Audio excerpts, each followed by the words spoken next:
Hello, and welcome to Fun Facts with Dean. I am Dean. Now, today these facts will not be as fun as normal.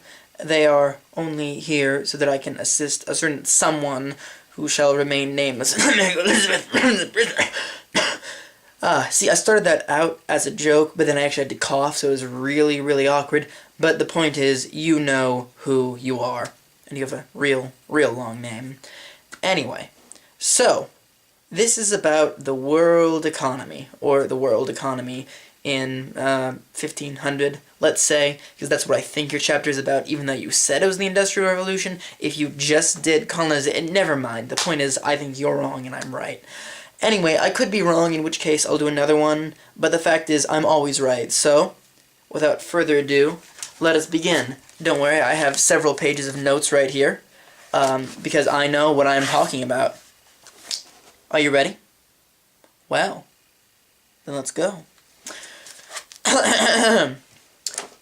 Well, now I don't know what to say. This is really awkward. I have the notes and everything. Alright, well, let's just jump into the beginning. China.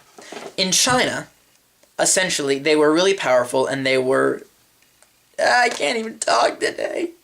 They were powerful, and they were distributing their resources throughout Africa and the Indian Ocean. They were led by Zhang He, a eunuch. Eunuch is a person who you'd say, "Hey man, you have no balls," and he'd be like, "Yeah, you're right. I'm a eunuch." Anyway, but the point is, he was this great captain. Well, great is objective. He was this captain who sailed about 300 ships in this huge armada across the Indian Ocean to Africa, and essentially he was controlling Chinese trade. Now, if the Chinese had kept going, they could have easily, colonized, well, a lot of stuff, but the emperor died and Zhang He died, and no one wanted to go, out exploring anymore. So essentially, that kind of just stopped. So that left exploration to the Europeans. Now, before, they'd used the overland Silk Road, or the Silk Road, which was not a road made of silk, but in fact a road made of dirt and mud, and occasionally brick, through horrible Mongol Muslim empires, which weren't really that horrible when compared to the state of Europe. But I digress. The point is, now, with the improvement of sailing, they thought, They stroked their beards and said, What if we sail places? And they did. Now, what made them able to sail places?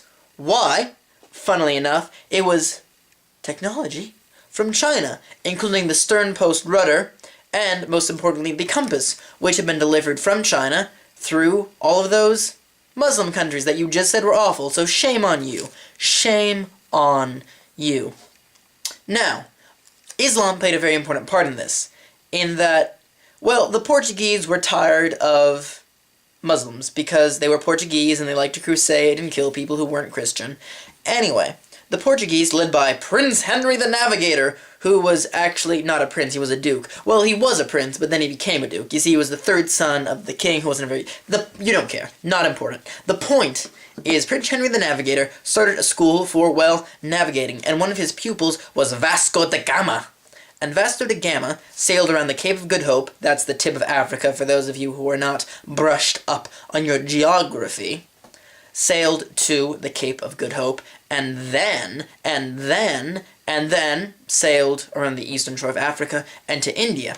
And on the way, he decided to, well, not just him, but later people decided to conquer a couple cities. But they could only conquer cities, they couldn't conquer large patches of land. And what did they do with these cities? They created trading posts. Ha! I don't know why I laughed. The point is, they created trading posts. And these trading posts were used to tax other areas. So, for instance, you're an Arab merchant. You want to trade in the city of Gao in India. You have to pay the Dutchman's tax. Not the Dutchman, I'm very sorry. The Portuguese tax. Anyway, so, that's the point. Trade begins between Portugal and Spain, later, into the Indian Ocean, and into Africa.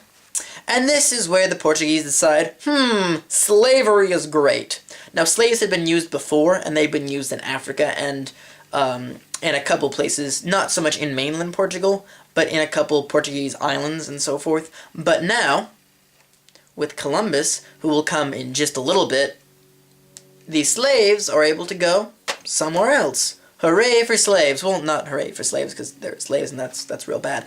Anyway, but Then we move on to the other explorers. Magellan, who tried to circle the world looking for spices, which he found, but it was not enough to pay for his expedition, and a lot of his ships sank, and he died in the Philippines when he was stabbed with a spear, probably. Ponce de Leon sailed around looking for the Fountain of Youth. Vasco de Balboa, he was the first guy to see the Pacific Ocean. Even though in this famous poem it says Stout Cortez first saw the Pacific. With wild surmise, of course that is wrong, and I don't know that poet's name, but screw him, he was wrong. And Henry Hudson, who was the answer on Jeopardy, and I won. Well, I didn't actually win, but I guessed at home. The point is, they all were sailing around, they were all doing their thing, as Columbus is, Columbusing, and getting Columbused, and discovering things that weren't India, or not India, the Indies, the East Indies, as opposed to the West Indies, which is where he landed and were named after the East Indies. You get the point. Anyway, you know about the Columbian Exchange, I'm sure. How goods, ideas, resources, disease, and animals traveled between Europe, Africa, and Asia. From Europe, they brought in horses, pigs, and goats, as well as several forms of disease. From Africa, chili pepper, sugar, and, of course, slaves. And America, to the Old World, they brought squash, beans, corn, and potatoes. Now, potatoes are incredibly important, because potatoes were planted in Ireland, and it became the staple crop of Ireland for the longest time, up until the Great Potato Famine, but that's down the road. But the point is, this exchange was, well, it allowed this country, Ireland, which had always been poor and research poor, and starving, more or less, to grow this food industry, and to feed its people, and to just rise and spike in population. So, yeah, that's why there are so many Irish people. Anyway, but the most important thing brought to the New World might have been sugar, which became a huge industry in the Americas. And that's why they need all the slaves to work sugar plantations. That was not a joke, I just have a slight slur, I'm very sorry. But how did they pay for this? Gold and silver from the Americas were brought from the Americas to Spain and Portugal mainly. Now, you might wonder how this affected the whole economy. Well, it began the commercial revolution, which is a lot like the agricultural revolution, but with no agriculture. Essentially, before all of this, banking was, bad with the church, but now it was, you can do it. So, joint stock companies formed, and this is where merchants pooled their money to distribute the cost for colonization and reduce the risk. It was one of the first modern company type things. And essentially, they would buy stocks and all pitch in and pay for these voyages to collect spices and stuff, or to, take over countries, and not countries, colonies, you get the point. Anyway, so that was really important, and these companies would monopolize areas. For instance, the Muscovy Company monopolized the route to Russia, and the Dutch East India Company to Indonesia, or the East Indies. The Dutch East India Company was badass, by the way. They used to torture people who got in their way, and they, would burn down other people's spices, and it was all in the name of, nutmeg and cinnamon, which is, really, really, really not worth it when you think about it. But the important thing is, this led to mercantilism, which, essentially, countries would seek favorable trade. They didn't want to import more than they exported, because if they imported more than they exported, they would seem weak. It implied weakness. But if they imported resources which they desperately needed from the colonies, which were part of them, it was okay. However, this made the colonies angry, because they still considered exporting to the colonies a thing, so they placed tariff and laws making colonists buy and pay for items produced by the mother country, and this led to resentment in the colonies, as you would imagine. American Revolution, Tea Party, all that. Of course, that's several hundred years down the road, but we will get to that in several hundred years, or a couple weeks. Anyway, there was a lot of issue between these different European powers over trade. For instance, Portugal and Spain, those two Iberian brethren, didn't like each other, so they had the Pope split the world.